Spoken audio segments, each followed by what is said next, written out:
Okay, so this is the first video for my 2023 videos that I'll be working on just for my big top 10 movies of 2023, which I will be releasing very soon after this one. My top 10 for 2023 is going to be very tight, and I want to be confident about them, but there's a lot of films that have come out this year that are almost on the top 10, and there's a lot of films that I had issues with, but I also had a lot of stuff that I loved. So, I wanted to cover the films that I haven't reviewed this year and the ones that I wanted to talk about but never got a chance to. Yeah, let's get into it. Okay, so real quick, just to get out of the way, I'll just briefly cover the films I've already reviewed on this channel. If you want to hear my opinions further, just watch my actual reviews that I did on these movies. So yeah, let's go. A Man Called Otto is a very good film, but it's gotten a bit weaker than when I first saw it, and I really don't think it deserves to be in the top 10 this year because it's very cheesy and very generic. Missing is a film I covered in a short, and I really loved it when I first saw it, but honestly with a rewatch, this movie is kind of a mess story-wise and character-wise, but the first time watch was an incredible experience. I really recommend this one on the first viewing. I do think Searching is a significantly better film for its character and story. Missing is a lot more generic, but the first watch is very good. Dungeons and Dragons Honor Among Thieves was really good, as the video says, and I really liked it, but again, way too simple and doesn't really do much to deserve to be in the top 10 of 2023. It's just a really fun time, and I would also recommend this one too. It deserves a lot more attention. Briefly wanted to say that while I don't love Oppenheimer, and it's not even in my top 10, or even in my top 20 of the year, it's generally a marvel filmmaking wise, and it's jaw-dropping how beautiful this film is. Oh yeah, and Stray sadly couldn't make it, even though it's a 5-star masterpiece. Sorry to all the Stray fans out there. Is it my human hands?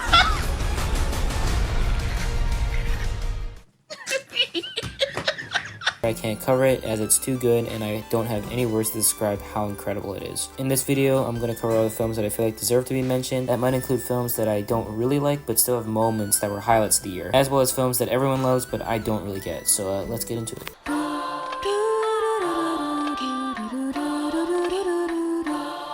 Okay, so I really don't have the most to say about Suzume, but I never reviewed it, and people really love this movie, and people also really don't like this movie at the same time, so whatever. I don't like Weathering With You. Check out our podcast episode to see a little bit more of my thoughts on it, but it's not good. But Suzume is very good. It's easily one of the most visually impressive films of the year. The giant worm scenes and basically everything here is visually amazing, and probably the second best movie visually this year. I also love the score. It's fantastic and really makes the great parts of this movie even better. Basically, I think about 30 minutes of this movie is fantastic, and the rest I'm just kind of mixed on. Most of it is fine or good, but it feels kind of aimless and like we're just wasting time for the good scenes. It's just Suzume doing literally nothing for an hour, but it's kind of pandering. Like they try to do stuff with their aunt, and it's pretty good, but there's no build up at all, and you know, it doesn't have anything to do with what Suzume has been doing for the past hour. There is no real point for an hour of the film. Basically, an hour of Suzume traveling really has no point. It's her just literally doing whatever. I like the girl with the oranges.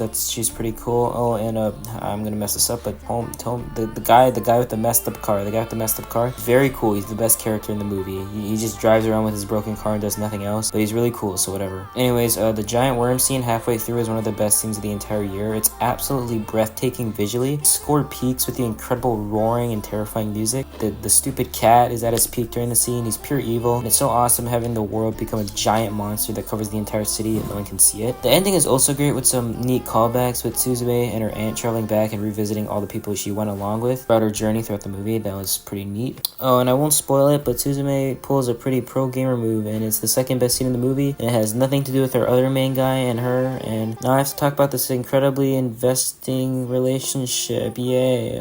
Okay, seriously though, I have to talk about this main relationship. It's so messed up. I know it's Japan and the culture is different. You so cray. Oh my god, this relationship is unbelievably gross. I'm not invested in the slightest. It's absolutely kind of disgusting. I hate it so much. Jesus Christ. And this guy's gonna be a teacher too. It's kind of terrible. I can't do it.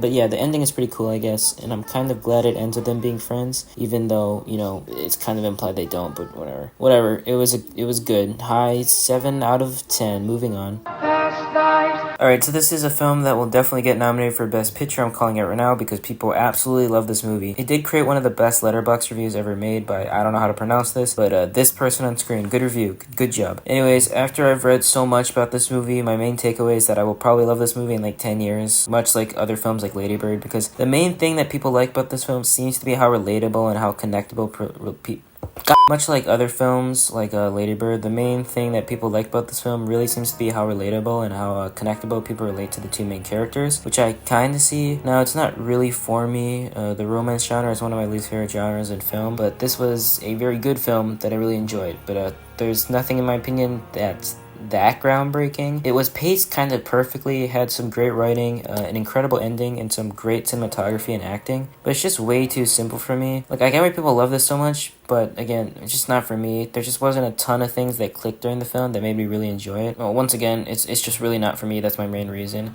It will definitely get an Oscar nomination, and a lot of people love it, but I don't know, it's just too simple, kind of generic. Once again, I'm gonna give this a high 7 out of 10. I was going to review it, but I don't know, there just wasn't a lot to say. This is probably one of the most underrated films of the year, and I feel really bad not having it in the top 10, but I just wanted to say that Shin is really close to being there. It's a great film with some of the coolest scenes of the year, especially the opening. I haven't seen a ton of media related to Kamen, but it must have been jaw-dropping seeing the opening scene being an exact recreation of the regular kids show before having Kamen brutally murder people with extreme gore and blood. It's a really good subversion. I kinda wish the movie stuck to the gore, but there are several moments with extreme gore, and in general, the movie is very consistent and goofy like the regular show. A lot of the moments are really over the top and don't look very good visually, but it really adds to the style of the movie and makes it so much better and more engaging. One of my favorite parts of the movie is that every character always yells out loud everything they feel, which I'm pretty sure is something that the original Kamen Rider did. I really love it. It's kind of silly, but it adds so much more to the movie and makes it so much more tonally different and unique compared to anything else this year. There are so many cool characters that I wish had more time, like Bat-Ang, Kay, and especially Wasp-Bang. She's probably one of the best parts of the entire movie. Her fight is incredible, her death is genuinely sad, and she probably has the coolest power with her ability to drain life from others to become strong. I do think it can drag. I don't like the scorpion egg or whatever she is, and the government guys are really boring. I also think, spoilers, but the main character's deaths, Ruby and Kamen Rider 1, were not very emotionally impactful in my opinion. I like the two Kamen Riders though, they're really cool. I like how Kamen Rider dies in the end, with Kamen Rider 2 becoming the main Kamen Rider, with both of them working together spiritually. That was a very great ending. Great movie. I wish it could be in the top 10, but whatever. Low 8 out of 10. He pictures himself having trouble breathing and waking to a room full of concerned faces. Beau is Afraid is one of the most controversial films I've ever seen, and definitely the most mixed reviews I've seen this entire year. So many people love this film and think it's one of the best films of the year, but so many people also absolutely despise this movie and say it's one of the worst films ever. It's genuinely really shocking. For me, I have really mixed thoughts on this one. I feel like it's separated into 4 different chapters in each area and change in setting Beau enters throughout the movie. The production design in this movie is great, and the directing is also really good. So much time must have been spent into preparing the first hour of the film, where it's in Beau's sitting. It's just like complete chaos. The amount of time it probably took to get all these actors doing bizarre, strange things in the background all at once is truly impressive. Phoenix did a great job as Beau. He really sells his fear during certain scenes, and I liked him a lot. His acting improves the movie a lot, I think. I feel like the first chapter of this film, during Beau in his like little city, is probably tied for the best chapter of the film. It's really absurd and chaotic, but in the best way. It sets up cool stuff like the mother ornament that Beau carries throughout the film, and like the whole point of the movie, and a couple other themes that get explored upon later. The next part in the family home is a lot better than I remember on my first watch. I kind of felt it was definitely a downgrade from the first part, since it's a lot more calm and tamer and more regular, but I still like it. It feels really eerie and creepy with it being weirdly calm after such a chaotic first hour, with some glimpses of something bad happening in the background. There's some good ideas here, like Beau going through the TV to start seeing his future, and I like Jeeves, he's cool. But I really don't like the scene with Beau smoking in the car. Throughout the film, a lot of people are really mean and beat down on Beau, but during the scene, it's like just teenage girls harassing an old guy. I just can't like it. It's just weird and kind of uncomfortable to watch. And I know that's the point, but like not in a good way. Everything else is like uncomfortable, but like in a good way. But this was just like,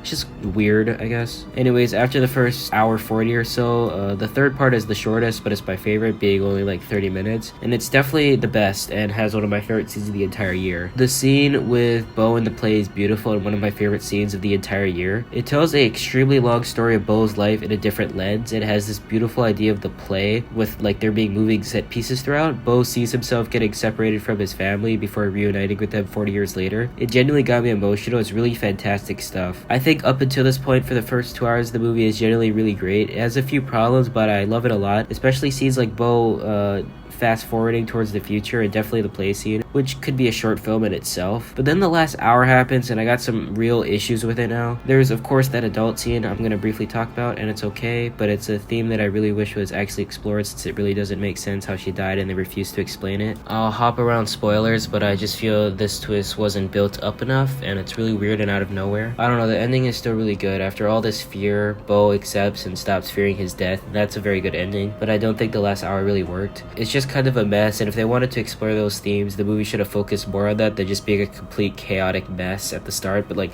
I thought that was the point, but by the last hour they try to make it more important, which I felt like wasn't the best. I'm definitely missing something here, but I've seen it twice, so I think that's enough. It's extremely confusing, but I still really liked it, even though it has like kind of a weak last hour. So I will give this one a high 7 out of 10.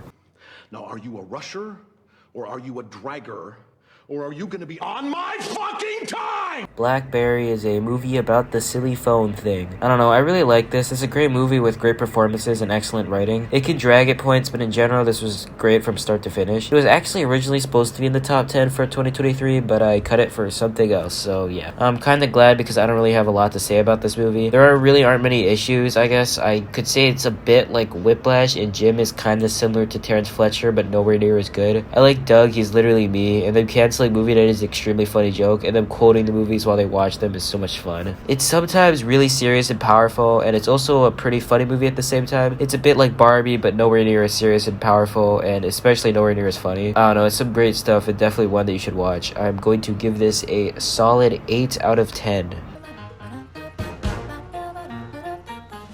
Out of all the films here, Rye Lane is probably the one I have the least to say about because it's just really simple, but honestly, it being simple is why it's so good. The movie is only an hour and 20 minutes, which is perfect for the story they're trying to tell. Almost all of the movie only takes place in one day, and that's really well done. There's some great cinematography here, like the fisheye effect they use a lot, which has some really cool shots in hallways. I just think the style of the film is great too. A lot of this movie focuses on the two leads telling stories of their flashbacks and exes, which is super creative. Now the story Yas tells about her ex with the hundreds of doms commentating on the whole thing. I just think the writing is great too. It's super fast paced because of the runtime, and I think that adds a lot to it. It's also a very funny movie. There's a lot of great jokes. Basically every moment with Eric is comedy gold. Overall, I don't really have a lot to say about this movie, but it's great. Go watch it and stuff. Yep, so that's my honorable mentions for 2023. I only made this video so I could provide lip service to my favorite movies of the year before making my actual top 10. It's a very tight list, so of course I had to mention everything else I thought I should cover without just putting it at the start. The top 10 movies of 2023 will be coming out December 29th, so just be on the lookout for that. It's probably the video I spent the longest on so far, so yeah. Thanks for watching, and this is an epic outro.